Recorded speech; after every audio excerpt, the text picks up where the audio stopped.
I want you to think for yourself for a moment. What is your biggest fear in negotiation? Because there are two answers that come up all the time.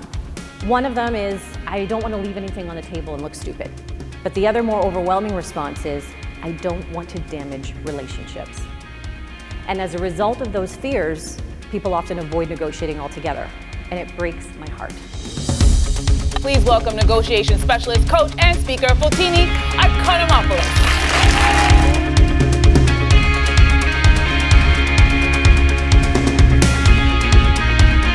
Negotiation really is a synonym for self-advocacy. How can you advocate for yourself? How can you get what you want? And if you want to be a great leader, how do you advocate for the other people on your team?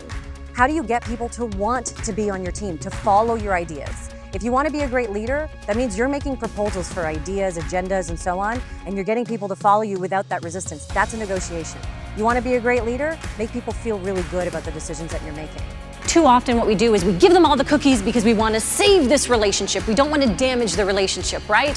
So let me just give them what they want just this one time because I don't want them to hate me. And then they keep coming back for more and more and more. And when you don't have all the cookies left, they have a temper tantrum. And I use a lot of children's analogies, by the way, because the tantrums I see in boardrooms are way worse than the ones I see in playrooms.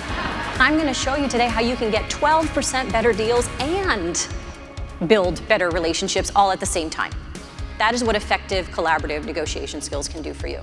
I know things get really insane in your brain, it gets a little foggy, and you're worried going, how do I make this cooperative, Fotini? How do I tell people what I want and making it sound a little bit warm and fuzzy and so on? So I have the 4 magic words of negotiation that are going to change your life. Can you give me a drum roll, please?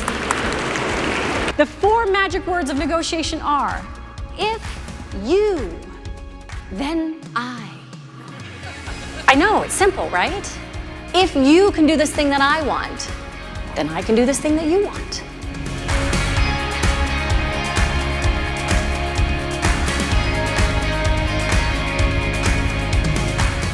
When you have better connection skills, when you have better problem-solving skills, you're going to have more efficiencies on the same side of the table.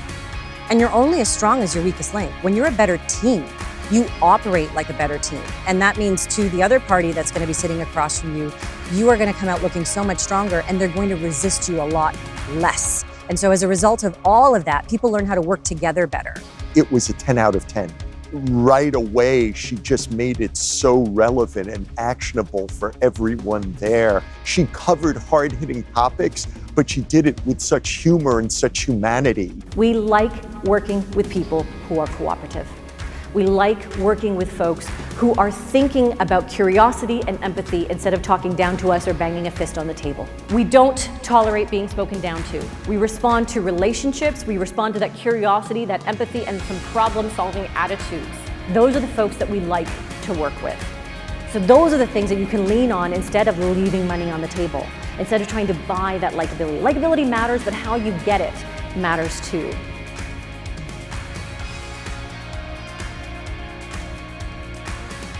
People assume in order to get what you want, you have to be demanding. You know, people say to me all the time, oh, your life must be so exciting. It must be like that show Suits. Actually, that makes a lot of money for Hollywood, but it doesn't work in real life. So when they say jump, you do not have to say how high.